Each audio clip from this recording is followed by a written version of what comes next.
Vote দিন, vote দেব কিসে, ধানের শীষে, ধানের শীষে, ভোট দেব কিসে, খালেদা জিয়ার সালাম দিন, ধানের শীষে ভোট দিন, খালেদা জিয়ার সালাম দিন, ধানের শীষে ভোট দিন, তারেক রহমানের সালাম দিন, ধানের শীষে ভোট দিন, ধানের শীষে ভোট দিন, সুমন ভাইয়ের ধানের শীষ, ধানের শীষ, ধানের শীষ, আমরা ধানের শীষ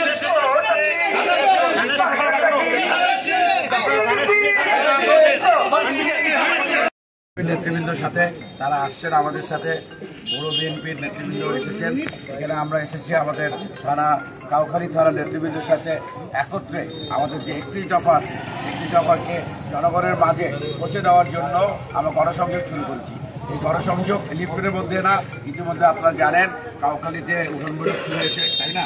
এবং একইভাবে আমরা গত 4 দিন ধরে ভান্ডারিয়াতে ওয়ার্ড ভিত্তিক উঠানবৈঠক শুরু করেছি, যেটা আমাদের দেশটা তারেক রহমান বলেছেন যে জনসভার জায়গায় এখন বর্তমান উদ্দেশ্য হলো ছোট ছোট করে উঠানবৈঠক। আমরা সেগুলো ইনশাল্লাহ শুরু করেছি। আর আজকে এখানে আসার উদ্দেশ্য একটাই, যেটা আপনারা ইতিমধ্যে শুনেছেন, আমাদের দীন মোহাম্মদ ভাই বলেছেন, আসন ভাই বলেছেন যে আমরা ঐক্যে বিশ্বাসী, এবং আমরা ঐক্যর বিশ্বাসী দেখেই আমাদের অতীতেও কোনো অনৈক্য ছিল না আমাদের ভান্ডারিয়া কাউখালী নেশাবাদের মধ্যে। আমরা একসাথে কাজ করব এবং আমরা আগামী দিনে এই যে প্রার্থী যেই হোক না কেন, আমরা ধানের শীষে প্রার্থীকে জয়লাভ করার জন্য কাজ করব এবং সর্বোচ্চ ভোটে জয়লাভ করার জন্য আমরা চেষ্টা করব। এবং একই সাথে আমিও আশা করব বিগত দিনে কাউখালী যেভাবে প্রতিবার ধানের শীষে প্রার্থীকে বিপুল ভোটে জয়লাভ করেছে, এর চেয়ে বেশি 90 ভাগ ভোট দিয়ে আপনারা প্রমাণ করবেন যে কাউখালী পিরোজপুর জেলার মধ্যে বিএনপির ঘাঁটি। আবার সবাইকে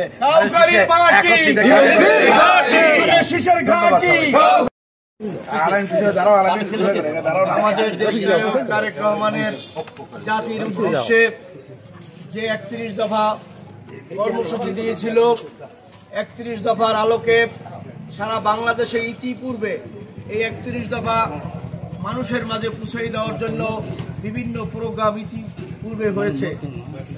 আগামী ফেব্রুয়ারি মাসে নির্বাচন, এই নির্বাচনকে প্রতিহত করার জন্য এদেশে একটি গোষ্ঠী একের পর এক ষড়যন্ত্রে লিপ্ত।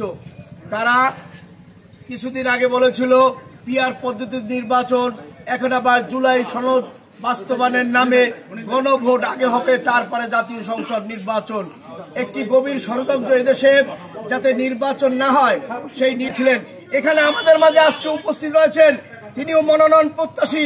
বিগত 18 সালের নির্বাচনে যাকে দল মনোনয়ন দিয়েছিলেন আহমেদ সোহেল মঞ্জুর সুমন ভাই, তিনিও আজকে এই কাউখালীতে গণসংযোগের জন্য আমরা ঐক্যবদ্ধভাবে আমরা আজকে সবাই যে দলের ভিতরে যে অনৈক্য নেই তার প্রমাণ হলো এই সুমন মঞ্জুর এবং আহসান কবির একই সাথে আমরা আপনাদের সম্মুখে আমরা আজকে হাটে বাজারে সব জায়গায় গণসংযোগ করব, যাতে ধানের শীষ মার্কায় যাকে মনোনয়ন দেবে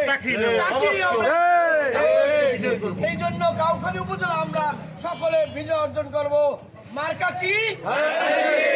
আমরা আজকে উপস্থিত হয়েছি, আপনারা জানেন গত 3 দিন আগে দেশনায়ক তারেক রহমান যারা নমিনেশন নেওয়ার জন্য প্রত্যাশী সংসদ সদস্য ধানের শীষে প্রত্যাশী তাদেরকে ডেকে ঐক্যের কথা বলেছে। যারই পরিপ্রেক্ষিতে আজকে আমরা এখানে নেমেছি। আমাদের সাথে ভান্ডারিয়ার কৃতি সন্তান আমাদের সাবেক মন্ত্রী জনাব নুরুল ইসলাম মঞ্জুর সাহেবের সুযোগ্য সন্তান আহমেদ সোহেল মঞ্জুর সুমন উপস্থিত আছেন, এবং আমি তো আছি, আমার উপজেলা বিএনপির সদস্য সহ জয়েন্ট সেক্রেটারি সিনিয়র ভাইস প্রেসিডেন্টের অঙ্গ সংগঠন। আমরা নামেছি 31 দফা তারেক রহমানের 31 দফা রাষ্ট্র কাঠামো মেরামতে 31 দফা জনগণের সাথে পৌঁছে দেওয়ার জন্য আজকে একে ধানের শীষে নমিনেশন দেবে। আমরা স্বতঃস্ফূর্তভাবে অন্তত কাউখালী উপজেলা বিএনপির আমরা এক আছি, আমরা ঐক্যবদ্ধ আছি, আমরা ধানের শীষের পক্ষে আমরা সর্বোত্তক নেমে পড়বো। আমরা 31 দফা তারেক রহমানের 31 দফা নিয়ে আসছি ধানের শীষে। আমাদের সাথে ভান্ডারিয়ার সুমন মঞ্জুর সাহেব আছেন, এবং কাউখালী বিএনপি নেতৃবৃন্দ। আমরা আজকে 31 দফা লিফলেট দিতে আসছি। আমরা আমাদের 31 দফা নিয়ে আপনারা এটা ভালো মতো করবে।